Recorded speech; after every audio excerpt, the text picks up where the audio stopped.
मंदसौर शहर के विकास के लिए 23 साल बाद बनाए गए नए मास्टर प्लान 2025 ने बड़ा विवाद खड़ा कर दिया है।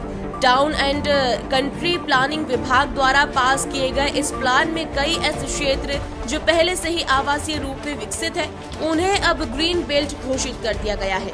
वहीं कई कृषि उपयोग की जमीनों को आवासीय श्रेणी में शामिल कर दिया गया है, जिससे राजनीतिक सवाल उठने लगे हैं। सबसे ज्यादा चर्चा लाल घाटी क्षेत्र को लेकर है, जिसे आवासीय क्षेत्र घोषित किया गया है। ये क्षेत्र नगरपालिका अध्यक्ष और उनके पति राज्यसभा सांसद का गृह ग्राम बताया जा रहा है।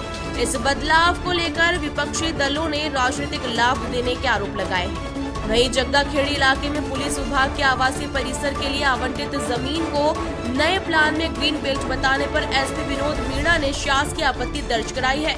उन्होंने कहा कि इस वजह से विभागीय आवासीय परियोजना को रोकना पड़ा है। बीजेपी के वरिष्ठ नेता राजेंद्र सिंह गौतम ने आरोप लगाया कि सत्ताधारी जनप्रतिनिधियों के दबाव में भूमाफियाओं को फायदा पहुंचाने के लिए मास्टर प्लान में मनमाने फेरबदल किए गए हैं। उन्होंने उप मुख्यमंत्री जगदीश देवड़ा से इसे तत्काल खारिज करने की मांग की है।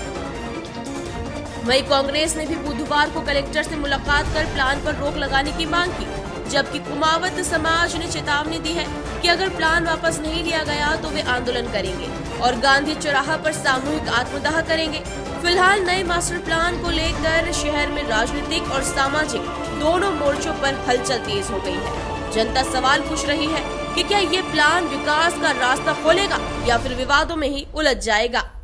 शिवान जी, मैं आपसे यही निवेदन करता हूँ कि क्योंकि इतना बड़ा खेल हो गया, इसीलिए मैंने आप लोगों को कष्ट दिया कि हम जो आवाज उठा रहे हैं या हम जो प्रयास कर रहे हैं या हम जो लड़ाई लड़ रहे हैं, उसके अंदर हमको आपके सहयोग की आवश्यकता है, क्योंकि पब्लिक को अवेयरनेस आप ही लोग ला सकते हो।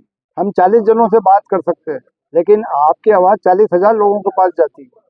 क्या विसंगतियां इसमें आप बताएं? इसमें विसंगतियां यही है कि जो आवासीय होनी थी उसको ग्रीन बेल्ट कर दिया, जो ग्रीन बेल्ट था उसको आवासीय कर दिया, जो सरकारी जमीन थी उसको आवासीय कर दिया। अब सरकारी जमीन को आवासीय करने वाले ये कौन होते हैं? पुलिस और कलेक्ट्रेट। पुलिस विभाग की जमीन जो पुलिस क्वार्टर के लिए गई उसको आवासीय कर दी गई। अभियाल इन्होंने यहीं पे पत्रकार साथियों ने बताया कि एसपी साहब ने उसकी भी आपत्ति लगा दी। अब एसपी जैसी शख्सियत जो जिले के कानून व्यवस्था के संचालन का प्रमुख है, मुखिया है, और उनका पूरा स्टाफ के लिए जो कॉलोनी बन रही है, उसको अगर टीएनसीपी वालों की इतनी हिम्मत हो जाए कि उसी को वो हरा कर दें, उसी को वो खेती की जमीन बता दें या उसको ग्रीन बेल्ट कर दें। मंदिर की जमीन को कर दी, जिसके प्रबंधक कलेक्टर है। न्यायालय की जमीन के अंदर एमआर रोड निकाल दी, रेशम के कलेक्ट्रेट के वहां पे 100 फीट की रोड बता दी। अब 100 फीट की रोड बता दी तो कितने मकान टूटेंगे?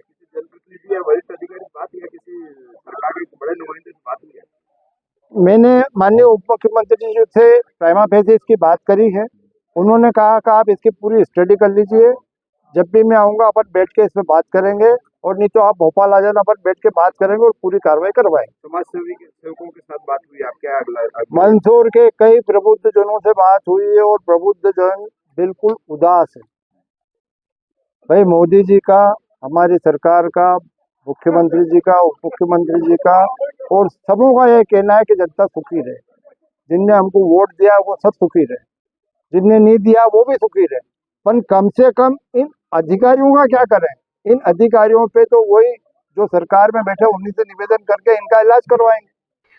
देखिए, जो रिवाइज मास्टर प्लान था उसके अंदर डेफिनेटली एक जो भूमि पुलिस को आवासीय सोसाइटी बनाने के लिए आवंटित हुई थी, वो ग्रीन बेल्ट में दर्शाई गई है। तो हमारे द्वारा इसके अंदर जो लीगल प्रोसेस होता है उसका फॉलो करते हुए रिप्रेजेंटेशन भेजा गया है, और रिप्रेजेंटेशन भेजने के पश्चात जो भी कार्रवाई होगी वो आगे देखा जाएगा।